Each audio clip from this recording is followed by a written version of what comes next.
अस्सलाम वालेकुम, सत श्री अकाल, नमस्ते। कैसे हैं आप सब? उम्मीद है आप सब भी खैरियत से होंगे, अच्छे होंगे। मेरे पास 1 मिनट की एक क्लिप है, आप पहले इस वीडियो को देखिए, उसके बाद इसके विषय में आगे बात करते हैं। आप इसमें अपील करेंगे?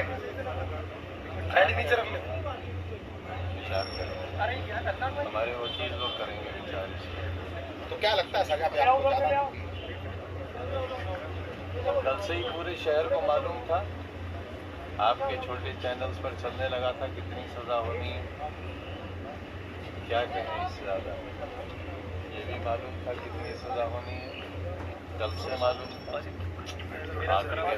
चल भी रहा था, अब आपने जजमेंट देख लिया होगा, हमें आज पता चला।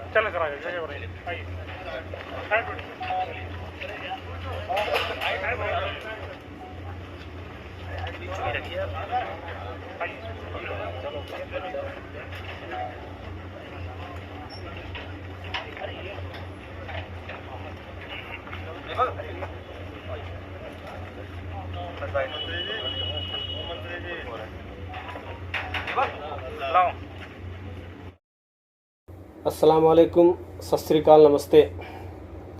आपने कुछ मिनट का क्लिप देखा होगा इस वीडियो में, जो कि वो क्लिप ये है कि आजम खान को अरेस्ट करके जेल भेजा गया है, और वो भी 7 साल के लिए। 7 साल के लिए आजम खान के पूरे परिवार को जेल भेजा गया, जिसमें आजम खान जी हैं, उनके बेटे अब्दुल्ला आजम हैं और उनकी पत्नी। ये 3 लोगों को कोर्ट से ही जेल भेज दिया गया है। कारण क्या है? अब्दुल्ला आजम का बर्थ सर्टिफिकेट। एक छोटी सी बात, और उसके प्रकरण में 7 साल की जेल हुई है। सोचने वाली बात है कि जिस देश में इतने बड़े बड़े अपराध करके लोग खुला घूम रहे हैं, कोई बलात्कार करके घूम रहा है, तो कोई मर्डर करके घूम रहा है, तो कोई कुछ और करके घूम रहा है, उनके ऊपर कोई कार्रवाई नहीं होती। एक एक आदमी ऐसा है उत्तर प्रदेश में कि जिसके ऊपर 80 से ज़्यादा मुकदमे हैं। रेप के हैं, मर्डर के हैं, डकैती के हैं, अपहरण के हैं, ऐसे बहुत सारे संगीन जुर्म लगे हैं, संगीन अपराध किए हैं उन्होंने। लेकिन ना तो वो अरेस्ट हुए हैं, ना वो जेल गए हैं, ना उनके घर पे बुलडोजर चला है।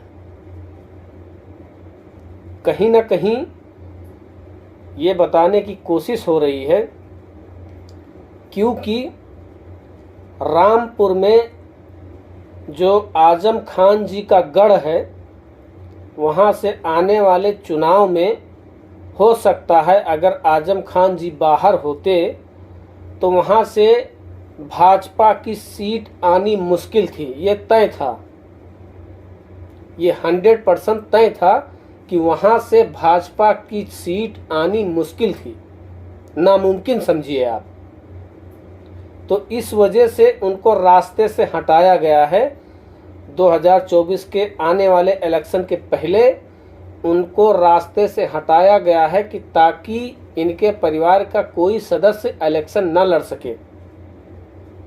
मेन रीज़न ये है। और आने वाले चुनाव में अगर आजम खान जी इलेक्शन लड़ते और फिर से वो नेता या मंत्री बनते, तो मौजूदा सरकार के परत दर परत कुछ और राज खुल जाते, जिससे कि उनको परेशानियों का सामना करना पड़ता और जिससे सरकार बौखला जाती। तो इस वजह से आजम खान जी के पूरे परिवार को 7-7 साल की सज़ा दी गई है, और वो भी कोर्ट से ही उनको जेल भेज दिया गया। अब ये कितनी बड़ी बात है एक छोटे से मामले को लेकर अब्दुल्ला आजम के बर्थ सर्टिफिकेट को लेकर 7 साल की सजा, और जिस अदालत ने, माननीय अदालत ने जो ये सज़ा सुनाई है, क्या इसके पहले उस माननीय अदालत में ये सारे गुनाह दाखिल नहीं हुए थे या नहीं हैं अभी तक? और जिसने ये चार्जशीट लगवाई है और जिसने ये मुकदमा दायर किया है वो बीजेपी के सांसद हैं।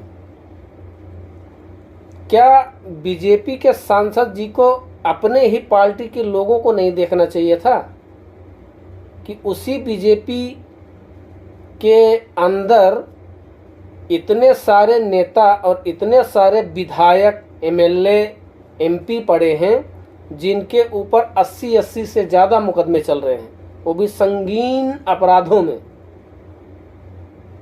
ना तो उनके ऊपर बुलडोज़र चलता है, ना तो उनके ऊपर कोई कार्रवाई होती है, ना उनके ऊपर मुकदमा होता है, और ना ही वो जेल जाते हैं। वो खुल्लम खुल्ला घूम रहे हैं। अभी हाल फिलहाल में आपने देखा होगा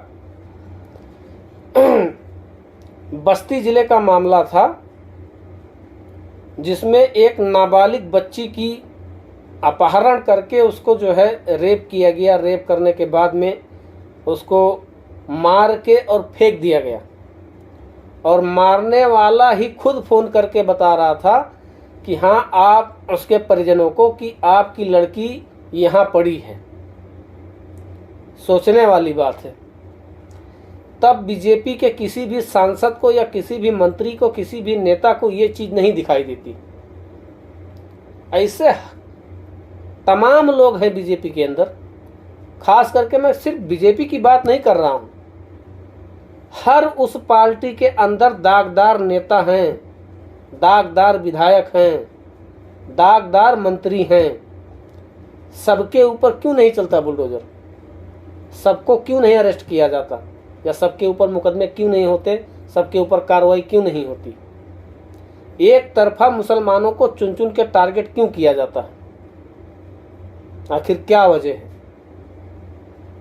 क्या उत्तर प्रदेश की सरकार मुसलमानों से डरती है? क्या उत्तर प्रदेश की सरकार मुसलमान का वोट नहीं चाहती है? क्या उत्तर प्रदेश की सरकार मुसलमानों को वहाँ रहना नहीं देने चाहती है? आखिर उत्तर प्रदेश सरकार के मन में चल क्या रहा है? आने वाले इलेक्शन में 2024 में मुसलमानों के साथ क्या होने वाला है? क्या इसी तरीके से कार्रवाई होगी? क्या आने वाले इलेक्शन में कोई भी मुसलमान नेता टिकट लेकर चुनाव लड़ पाएगा? जितने मुसलमान के नेता, विधायक, मंत्री हैं, गद्दार नेता हैं, उनको सब अरेस्ट करके जेल में डाला जा रहा है। तो उनके गढ़ में चुनाव लड़ेगा कौन? अगर मान लो किसी को खड़ा भी किया जाता है किसी भी पार्टी से, तो जाहिर सी बात है वो हार जाएगा।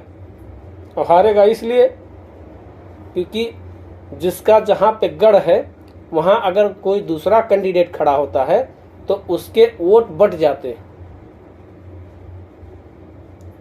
एक कौन सी राजनीति है कि सिर्फ मुसलमानों को ही देखा जाता है, उनको ही टारगेट किया जाता है, उनको ही परेशान किया जाता है? बुलडोजर तो उनके ऊपर चलता है, कार्रवाई तो उनके ऊपर होती है, झूठे मुकदमों में जेल में तो डाला जाता है। हर एक तरीके से मॉब लिंचिंग से लेके और जेल की सलाखों तक सिर्फ और सिर्फ मुसलमानों के ऊपर ही कार्रवाई हो रही। ऐसा क्यों? क्या और कोई इंसान उत्तर प्रदेश में, और कोई इंसान क्राइम नहीं करता? या और कोई इंसान उत्तर प्रदेश में क्रिमिनल नहीं है? क्या मतलब है इसका? सिर्फ और सिर्फ मुसलमानों को ही टारगेट करो, सिर्फ और सिर्फ मुसलमानों को टारगेट करो, मुद्दे से भटकाने के लिए, महंगाई रोजगारी से भटकाने के लिए, 2 करोड़ नौकरी का वादा किया था, उससे भटकाने के लिए, इस मुद्दे से भटकाने के लिए कहीं ना कहीं नया चोचलेबाजी किया जा रहा है कि अगर मुसलमान फिर से कहीं ना कहीं किसी न किसी सीट पर जीत के वापस आएगा तो वो मुद्दे की बात उठाएगा। इसलिए इनको जितना जल्दी हो सके किसी न किसी केस में, किसी न किसी अफवाह में झूठे कार्रवाई करके इनको जल्दी से जल्दी जेल में डालो, जेल में डालो, ताकि मुसलमान कमज़ोर पड़ जाएं और मुसलमानों का वोट तितर बितर हो जाए, मुसलमान कोई भी चुन के संसद के अंदर न जाए या मुसलमान अपने हक की आवाज़ ना उठाए। सिर्फ और सिर्फ यही मकसद है उत्तर प्रदेश सरकार की। अगर आपको हमारी वीडियो पसंद आई तो मेरे चैनल माइंड न्यूज ऑफिशियल को सब्सक्राइब करिए, लाइक करिए, शेयर करिए। Thank you very much.